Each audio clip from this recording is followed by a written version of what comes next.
మరో బ్రేకింగ్ చూస్తున్నాం. ఈ నెల 27 నుంచి మళ్లీ ఓపెన్ కోర్టు విచారణ చేపట్టనుంది కాళేశ్వరం కమిషన్. ఒక ఈఎన్సీ, ఇద్దరు మాజీ ఈఎన్సీలను విచారణకు పిలువనుంది. గతంలో ఓపెన్ కోర్టులో వీరు తప్పుడు సమాచారం ఇచ్చారని గుర్తించింది కమిషన్. అన్ని ఆధారాలతో ముగ్గురు అధికారులను ప్రశ్నించనున్నారు జస్టిస్ పిసి ఘోష్. దాదాపు 400 పేజీలతో ఆయన రిపోర్ట్ రెడీ చేసినట్టుగా తెలుస్తోంది.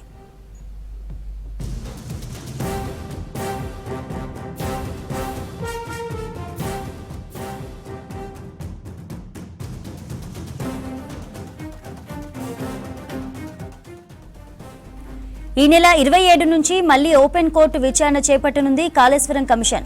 ఒక ఈఎన్సీ, ఇద్దరు మాజీ ఈఎన్సీలను విచారణకు పిలువనుంది. గతంలో ఓపెన్ కోర్టులో వీరు తప్పుడు సమాచారం ఇచ్చారని గుర్తించింది కమిషన్. అన్ని ఆధారాలతో ముగ్గురు అధికారులను ప్రశ్నించనున్నారు జస్టిస్ పిసి ఘోష్. దాదాపు 400 పేజీలతో ఆయన రిపోర్టు రెడీ చేసినట్టు తెలుస్తోంది.